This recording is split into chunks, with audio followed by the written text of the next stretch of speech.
this is Wargamer Shawn. I'm here today to do my next question and answer. And also just kind of fill in on kind of what's been going on in, in I guess my world. The As far as what's been going on, I've been plugging away at getting my army complete for the Bug Eater GT that's going to be in Omaha, Nebraska on June, I think it's 11th, a Saturday and a Sunday. It's a 2-day GT, and I think that's a Saturday, Sunday. Sorry if I'm wrong. I'll be driving out there with a friend of mine from a local gaming group, and we're going to be basically playing a couple days of a GT. We've never been there before, and we want to check it out. We didn't get to go to Adepticon this year, which is one that we typically go to. And so we wanted to try to check out a different one. Plus, our gaming group kind of ran or kind of joined like the ITC as far as reporting scores and stuff like that. And so we're trying to kind of hit a bigger tournament as well as some of our local smaller ones, and just kind of having some fun with that. One of my person who's not going to the GT this year is doing really well with Dark Eldar this year, so he wants to try to like be the top as far as Dark Eldar go. I'm going to try with my wolves. We'll see. I think there's a lot more people playing Space Wolves, so I don't know. And plus, the way the ITC works, if people don't know, when they're reporting scores and what you recorded, your main detachment's what's counted towards your score. So if you're playing, let's say, a Super Friends list that's majority, just even by a little bit, of Space Wolves, then that's what it's going to count under as far as wins, that sort of things. And so allies don't really factor into it. I guess that'd probably be pretty hard to keep track of. And so me with my Space Wolves, I'm trying to kind of run a purist list, and just run pure Space Wolves and not run allies. Just something I want to do. Is I'm not saying people can't run it different ways. I do have a Calexis Assassin allied in, though, and mainly just to kind of help with psychic shenanigans more than anything. But it should be fun. As far as anything else, we had like a local, almost like a little fair or something in our suburb, our town. And so that kind of went on this weekend, kind of hindered me getting a lot of like hobby stuff done. And otherwise, I've just been kind of painting away, trying to help people with their lists, like list building, that sort of thing. Other than that, that's about it. I made one video just recently for Dice Miniature Painting Guys contest with like basing. So I just kind of went through the different basing that I do for my different armies. Other than that, not a lot. I did a while ago when I got when the Angel of Death dropped, I did get the Codex or Index Astartes, the Apocrypha. It's a reprint of what GW did a long time ago, and it's pretty interesting. I don't know if I'm necessarily going to do a review on it because it's basically kind of built up of multiple kind of second edition and multiple like White Dwarf editions that they kind of put into making like Space Marines, and some of it is kind of, the fluff has definitely changed on it, but it's an interesting book, and I like it. And then I also got kind of secondhand basically the Companies of Fenris. It's just it's kind of like a painting guide, although I got it to try to give me inspiration as far as settling on a like a paint scheme for my wolves. But I really hemmed on it for a while because I couldn't decide between gray, because that's what they originally were, and kind of a almost like a blue now, or very like blue gray. I tried to go mainly like gray but with some blue in there. It's definitely kind of like a blue hue to it, so I guess I'm kind of in between. Anyway, I still have some videos. I haven't gotten to play a game recently. I have a couple in the works that I haven't gotten out there. They just take a long time to kind of produce and put on. Um, that are battle reports that are kind of like the whole thing, the long style, and so it takes a while to kind of produce those. And I still have a Gene Stealer Cult battle with Imperial Guard that I need to put up as well. So I have a few battle reports. In addition, I'm working on. Um, it's gonna be kind of like a falsified one, but I mean I'm gonna do. It's kind of like a battle report, but I'm gonna take a couple different flyers and basically do the dogfight sequence. I'm going to film it. And I'm trying to get a friend to kind of help me with it. Otherwise, I'll just do it myself. And it really doesn't matter who wins or loses, but basically just kind of show the movement and how all four of the little sub phases work for the dogfight to try to get everybody, I don't know, a little bit more used to it and a little bit more explanation to it, and hopefully make people feel more comfortable with it. Like I said, I still think it's going to slow the game down a little bit, but it's one of those things that if we kind of chug through it and get used to it, I think, excuse me, we'll get better at it and it won't be so bad. So that's what's on the forefront and what's on the back burner right now. I'm trying to finish up the my Space Wolves army and get it fully painted. I almost have all the infantry done. I changed the list after I just had a tournament in May 13th, I think, a couple Saturdays ago, not this Saturday, but Saturday before, and the person that kind of helped me kind of make the list initially, and then I kind of tweaked it, kind of gave me an inspiration on a little bit more of a change to the list, and so I'm dropping a few squads and drop pods and adding in a few more rune priests. So I'm kind of trying to paint some of those up quick, and then I'm working on the drop pods. I did actually end up borrowing a friend's drop pods in case I can't get all of mine painted for the tournament, and I can use his because he's got Space Wolves too, but he only has 7 drop pods, so I have to get at least 4 painted, but the goal is to get all 11 painted before the tournament, so they all kind of match. Because I've put a lot of work into the terrain and the armies and the painting. I'd like to do well, paint score wise too. So, on to the questions. And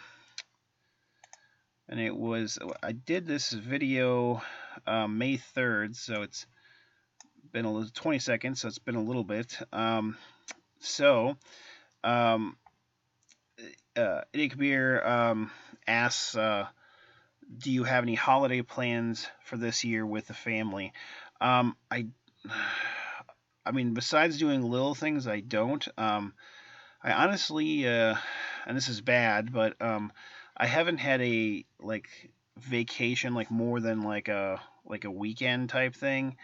I haven't had something that's longer than a weekend, so like a week or 2 weeks or anything like that. I haven't had a vacation like that since 2006, so I guess it's going on 10 years now. And I need to. I would like to. It's hard with the business and everything, but it's also kind of hard with younger kids. Getting away and and them kind of enjoying themselves. They're getting, once our youngest gets a little bit older, I think it'll be a little bit easier to go and do, things at longer trip, and they'll have the attention span, or hopefully to sit in a car or drive for a little ways and do some trips. So I don't have any plans. We'll see if something comes up. But I don't. That's sad. I need to. Yeah, I haven't had a really good vacation for a while. I would like to have one of those. It's just hard with the business and everything getting away that much time. Anyway, that's to answer your question. It's probably nothing, spectacular. Sorry there. Let's see. Tabletop banter. Basically was asking, do I see more supplements and the death of the original codex coming? And that was from Callum. A very good channel, by the way. Check out both of them. Idic Beer's channel and Tabletop Banter. Those guys are really good. And um, honestly, I see. I think GW's kind of gone to away from redoing codexes and just kind of doing supplements and adding stuff. I mean, even like if we look at the last Tau codex, I mean, they added stuff in, but the rest of the stuff didn't really change, like zero at all. Like no points really changed. Some of the war gear changed positions, what was available for things, but honestly, I'm like a lot of the other stuff was pretty much the same. And the Fireside Enclave one was kind of rinse and repeat. I mean, they had the Dicurian thing in there, but then they also had Mon Ka and I'm trying to remember what the first one was before Mon Ka. Kayun.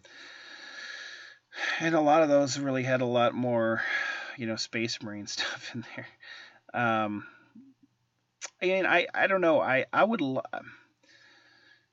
I there's two ways to look at it. I personally would like to have a really good codex, maybe a supplement or two. But honestly, all these supplements and stuff, it's a little irritating to me to have to buy all these books. Plus, like the last tournament, we played a 1,500 point tournament a couple weeks ago, and someone was actually ran it, and I was able to play in it, and I won it, which was awesome. But my I ran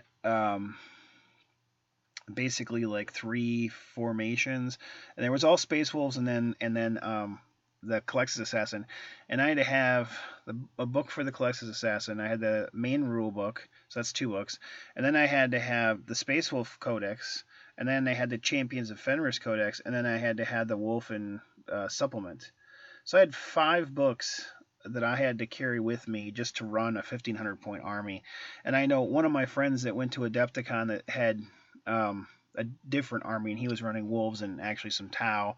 That was a weird list, but he had eight codexes or eight books for all the rules for his stuff, and it's getting kind of ridiculous, And I guess they want to sell their digital so you can have a bunch of digital stuff and not have to carry the book. But I don't. I'm for one like the book. I guess I'm old fashioned. I liked having that book in front of me and I can open it up. To me, it's easier for me than using like a tablet or a um, shoot, whatever the Apple thing is, iPad. Um, anyway, I have one. I have to have an iPad because my sisters are. That's the only way you can have their codex right now, um, and the Legion of the Damned and the Inquisition is only digital format now. But the good thing about that is that the cool thing is the supplements can update things sooner than having to wait. Before, I mean, there were some codexes that were like before. I know, for instance, like I've been playing Eldar for a long time, and um, up until 6th edition, they hadn't had a codex since 4th edition, and that was a really long time to go between. It really sucked not having any updates and your army kind of getting left behind. Another one that I can think of now, and it's changed since, but I don't know if anybody remembers, but Necrons had a 3rd edition codex. It was like their first codex. It was a black cover codex, and they didn't get anything until the end of 5th, almost 6th edition. And then now they got another one in 7th edition. But for a long time, they had like nothing. And their codex was so old. And so, like, the phase out rule was so difficult. I mean, you killed their troops, everything else phased out. It was so harsh and unforgiving. I hated not having the updates like that. Although GW has gotten faster about things, I see them just doing the supplements. I think the codex is kind of something that's almost dead. I think that's a mistake on GW's part because there's codices, like every edition so far, Space Marines, like basic troops, have gotten cheaper. And yet you've got codexes like Sisters of Battle that you're paying almost as much points for a sister than you are a Marine, and it's like one less toughness, one less initiative, one less weapon skill. Um, you know, it's hard to pay the points and be competitive when you're paying that much more for things. Also, another one is Chaos Space Marines. I mean, there's paying a premium point cost for things that aren't really that great and competitive, and so I think if you just do supplements, things like Chaos Space Marines are just going to be left in the dust. And I think they really need to rework on their codex. Another one that I think needs to rework on codex, and they've got a 7th edition freaking codex, is Orcs. I mean, their codex, the new WOG supplement, and here's another one. I mean, they came out with a paperback WOG supplement, and in 7th edition they had a supplement which was Gazgul's WOG supplement. So it's in the same edition. They've already redone that book. A little weird. Anyway, the codex itself needs to be reworked because some of the basic rules, the mob rule, I think now really stinks. I think point wise, I think what they've got, they just don't have enough to be competitive. If you're playing competitive, if you're playing fluffy, it doesn't really matter. But I'm talking about competitive because when you're talking about codexes and stuff working, for the most part, you're usually looking at competitive. Because if you're playing a fluff game, you can make things work with anybody for a beer and pretzel game, no matter how old the codex is or how crappy the codex is. Because your partner, person you're playing against, can try to police themselves or work with you to kind of create a list that seems more fair and more fun. So when I'm comparing things, I'm kind of talking about competitive because there really is no friendly agreement here. People are kind of going for what's best to be competitive to win. I mean, that's what they're trying to do. Anyway, that's probably not a simple answer. So I guess I have both positive and negative feelings about it, but I do agree. I think that the death of the codex is kind of coming in, and you kind of have supplements. I would like, if they're going to do it this way, one way they can kind of fix things is they go, okay, we're doing a supplement, here's some new things, and we're adding new things. Oh, and by the way, here are things that are changing from the old codex. Like here, we're going to reduce the points of this, or we're going to change the stats of this. Here, and that's one way of doing it where you can still keep the codex fresh and you don't have to redo the whole codex. I mean, something. Yeah, it's frustrating. It's hard too with all these supplements. People that it's kind of my extra spending money if I what I can if I can afford it and stuff like that. But not everybody can afford, and especially like say a college kid or someone in high school, they can't afford to buy all the supplements and all the books. And in order to kind of be competitive, you kind of need to. I'm kind of a collector. I love I love 40K, and so I try to collect each book, even if it's an army that I don't play, because I like having all the things for 40K. I'm weird like that, but it's expensive. It really is. And there's some things that it's like, man, do I really want to buy this? Because man, it's just so much. Anyway, not meaning to be down, but that's the answer to the question. Sorry. Tattoo for you, Richard. Richard, you're awesome. Check out Tattoo for You's channel as well. Awesome channel, awesome guy, funny. He makes me laugh every time I watch his stuff. He just makes me laugh. He just makes me feel better. It's like Richard. He's like a guy you want to just chill with, and you could just talk to this guy and I don't know. He just seems like a nice guy. Check out his channel. Anyway, question. I want the new flyer book so much after. Okay, sorry. Let's see. What about your job do you enjoy most, and how long a narrative campaign would you like to run? Saying a game a week till the story ends. Well, I'll do well, I guess about my job that I enjoy the most. The thing that I enjoy most about my job, I'm in the health profession. I like helping, things, feel better, make them better, healing, that sort of thing. I mean, that's what I really like. There's certainly a lot of bad things, but there's bads with every job. But and it's certainly there's certainly stress with it too, but just making things feel better, helping be there with family and stuff like that to help with transitions. I mean, there's some things that aren't necessarily going to always have a good ending, and kind of be there for them to help the transition. I mean, there's certainly, it's hard. I mean, you're talking about a life and stuff like that, and it's hard to you know um, to lose that. It's not like, oh, I mean, not belittle, but like, oh, my I got to fix my car and repair a part. I mean, sometimes there's things that you can't fix.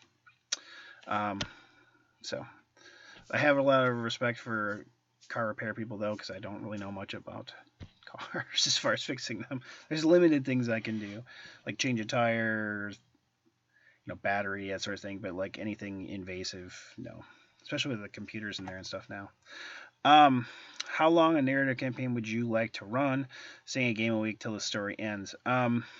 Well, I've done a narrative campaign for our gaming group, and I have a lot of fun. I really like like fluff and so on. And what I ended up doing with the campaign that I did, I had this whole story and the basically kind of a oops, sorry, my um, the the campaign was that there was a imperial world, like a forge world, and it kind of a planet kind of appeared in the system that wasn't there before, and it kind of starts out cloudy, and I end up having like people getting involved with the campaign. I had like Xenos, and I had Chaos, and I had and then I had like anybody from the Imperium, and so I had different teams, and I had them like playing against each other, but depending on who won or by how many points, that would give you clues as to figuring out what the next thing was. And so it was a really cool campaign. It ended up kind of coming to a little bit of a shorter close than I would like to have, because it's hard, when you have a big. We had that was our biggest group, and we probably had starting out, at one point, probably like I want to say like 8 people per team. But as time goes on and trying to keep people, and we wouldn't necessarily meet every week. We met every other week to try to like get people to get games caught up and stuff like that, because it's hard. I mean, everybody's got lives and stuff like that, so it's hard to do campaigns and do a weekly one. And then I basically kind of ended up telling a story, and it was really cool. Like I said, I've been in the game for a really long time, so I ended up having it be like the home world of the old ones, and the Necrons and the Satan were attacking them. Basically, they were like finishing them off. That was their last world. In their last ditch effort, they kind of put themselves and like they had captured one of the star gods in stasis. And they basically put this whole world into stasis, and that's kind of what kind of trapped things. And then this world reappeared, and they're trying to figure out what's going on. And actually, one of the Xenos players was playing Necron, and they got to a certain point where they let one of the star gods out, and the rest of the team didn't know it, but I basically kind of pulled him aside and I said, okay, so once this star guy's released, he's basically going to take you over, and so you're going to do things, but you're not going to.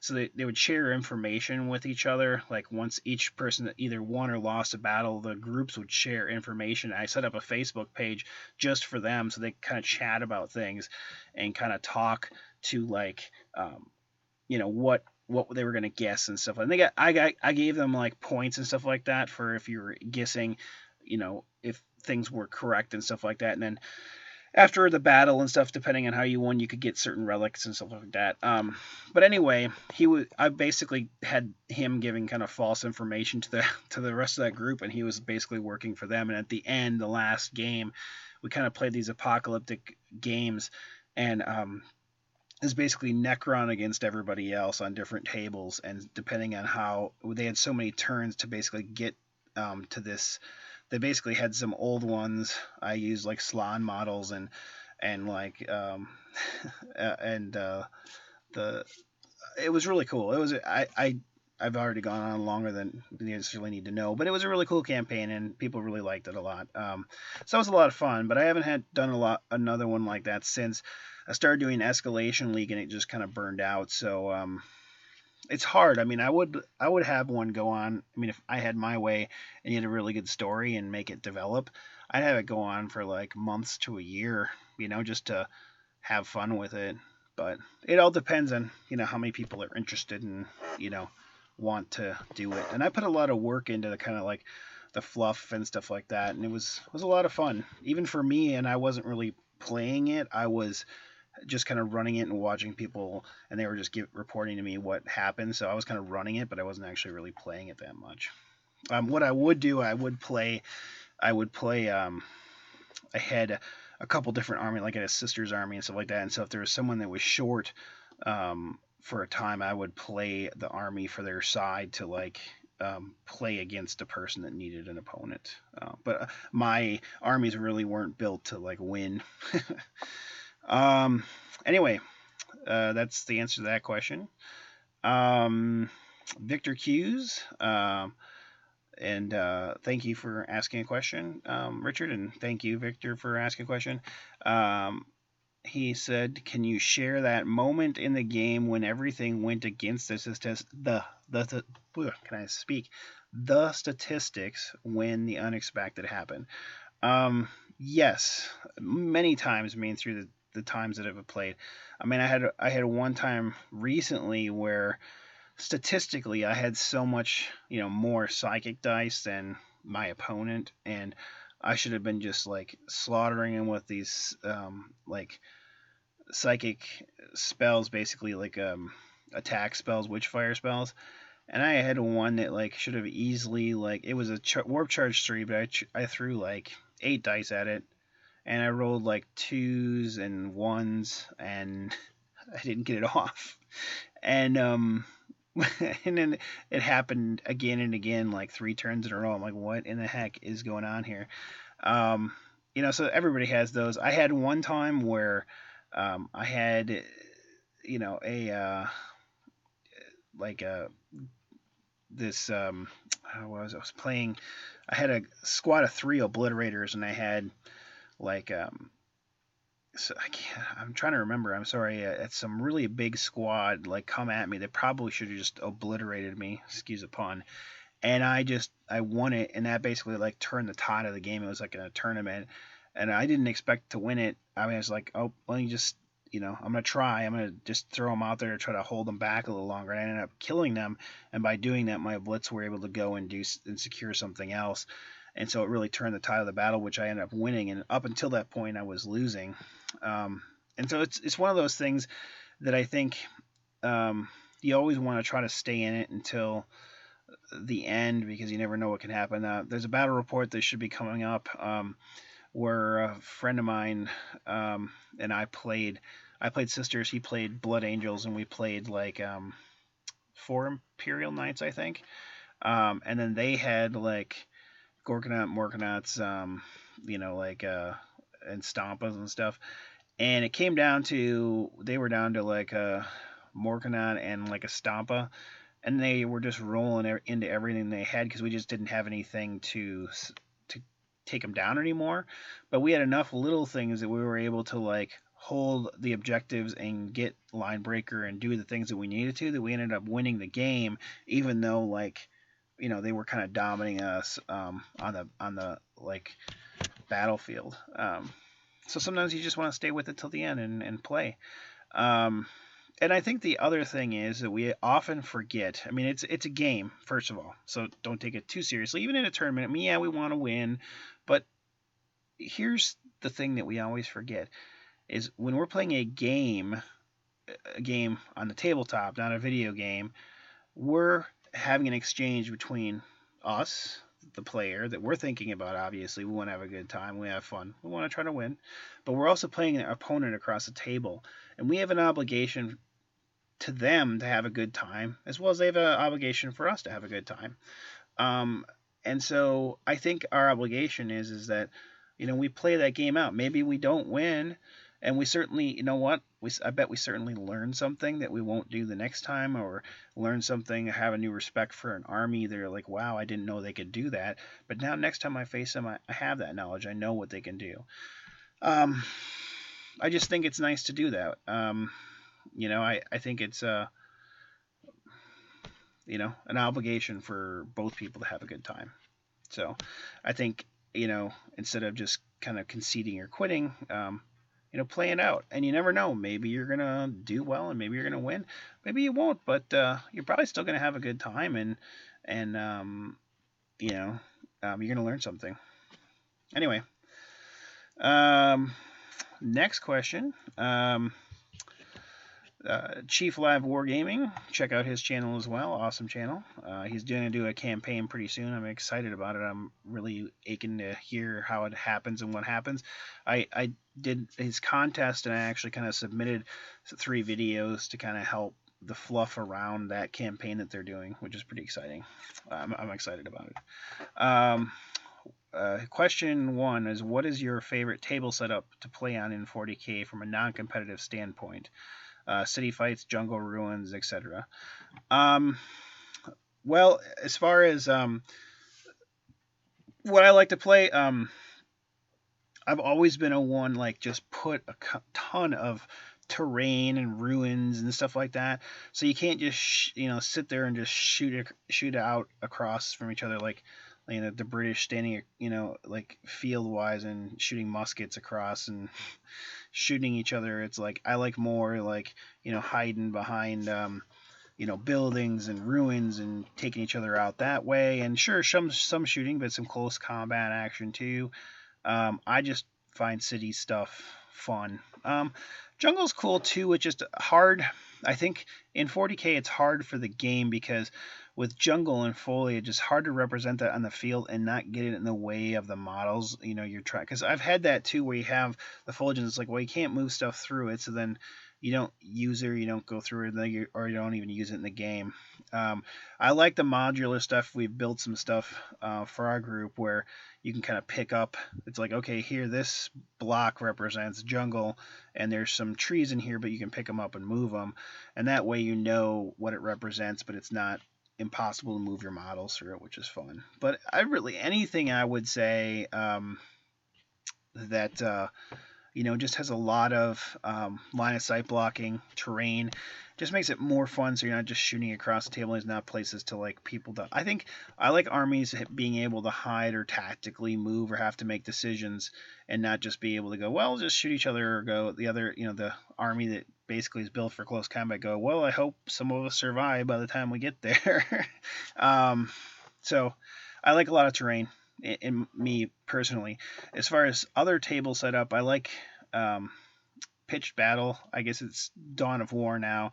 In older editions, that setup used to be called pitched battle, where you 12 inches in on the long edge of the table on either side.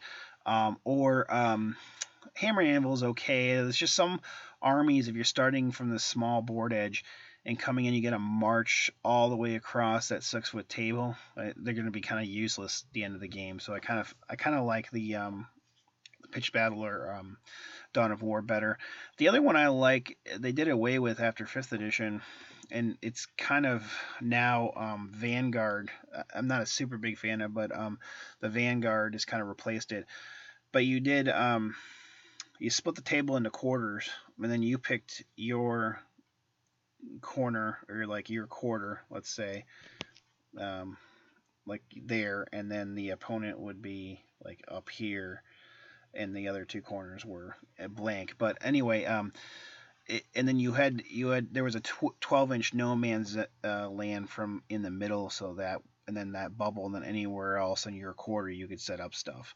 I like that more than Vanguard, just because it was a little easier to set up and do. So I kind of like that from an ease of gaming standpoint. So those are the 2, if I had to pick, that I like the most. Let's see. We got Art Wagner asked a question. As an organizer and leader in your local gaming group, how do you keep your spirits up and stay motivated during inevitable lulls of participation that come with nearly any group? What has worked for you in keeping people engaged and involved? Well, I started our gaming group after a store kind of closed, and that's actually the reason initially I made my YouTube site. Is I did a review of 7th edition, the basically rules, like the second video I did, um, and that what changed from 6th edition to 7th edition, and things that changed in the codex, so that people could kind of watch that video. I made it on there. It's like, hey, go watch it. You'll see the changes that happened. Make it a little easier for you to transition from 6th to 7th edition. And initially, we had really good. It built up, and we had really good people coming out to tournaments and campaigns and stuff. I think 7th edition, like the rule set, is a pretty solid rule set. I think the problem that's come in is that all of the new like special formations, detachments, and the free stuff that things get, and some of the shenanigans that the formations and detachments and stuff have done, I think it's discouraged people from playing tournaments as much, because I think the game has just gotten so, just out there for that. And so I think that's caused more people to kind of step back and not play as competitively. Our group has kind of transitioned more. We have more people that are kind of more, non-competitive or kind of fun gaming. We do have people that, in myself included, that will play competitive games, but we do play a lot of non-competitive games too. As far as keeping people engaged, initially I wrote a mission every week and then handed out at the beginning of the night and make sure everybody gets a game, everybody gets paired up with somebody. Because you want, so I think we've been very welcoming as a group. I have a sheet printed out where I give it to people to check out our Facebook page, join our group, and people get feedback onto what, vote for what kind of points we're going to run that week, that sort of thing. And so that's kind of helped, I think, keep people engaged and involved. I think we've been a pretty supportive group. I try to, when new people start, get people that are patient and aren't going to just, slam people's heads into the ground with competitive lists, and try to teach them in the game. So I think we're a very open group that way, and a very helpful group that way, and a very supportive group, I think. So that's kind of helped keep people involved, I think. As far as lulls in participation and keeping the spirits up and motivated, I love 40K a lot. Like, it's a big passion of mine, so I think it have to be for me to do what I do, because I do, obviously my YouTube channel's turned into something more than I initially thought it was going to be, which is great. I'm happy with it, but that takes time. Our group takes time, and then my hobby takes time. In addition to me, going, having a business, work, and children and a family, it's hard. And so, you got to be passionate about what you're going to do to kind of dedicate your time to it, I think. Sometimes it was a little hard. Sometimes when participation would go down, or campaigns would kind of fizzle out. Initially, I kind of took that to heart and took it very personal and was very upset or sad about it. And then I kind of got over that and was like, everybody's got lives, and let's just try to keep, people that are there, keep it going, keep it fresh for them. We have people that will, say, hey, I want to do, somebody organized running a 30K game last week. And so try to keep things fresh and changing and stuff like that, people that want to do it. So hopefully that answers your questions. I think that's everybody's questions, and this video has probably come longer than I initially thought and you guys had hoped for. Once again, thank you for tuning in. If you have questions, leave them below, or email me at wargamershawn@yahoo.com, and I will respond to them in the next video. And thank you for asking. Thank you for tuning in and watching and asking questions. A big shout out and thank you for the Legion of Gamza for being very supportive, and a great group and community of people to talk to and kind of get support from. So thanks, guys. Until next time, keep on wargaming and take care. All right.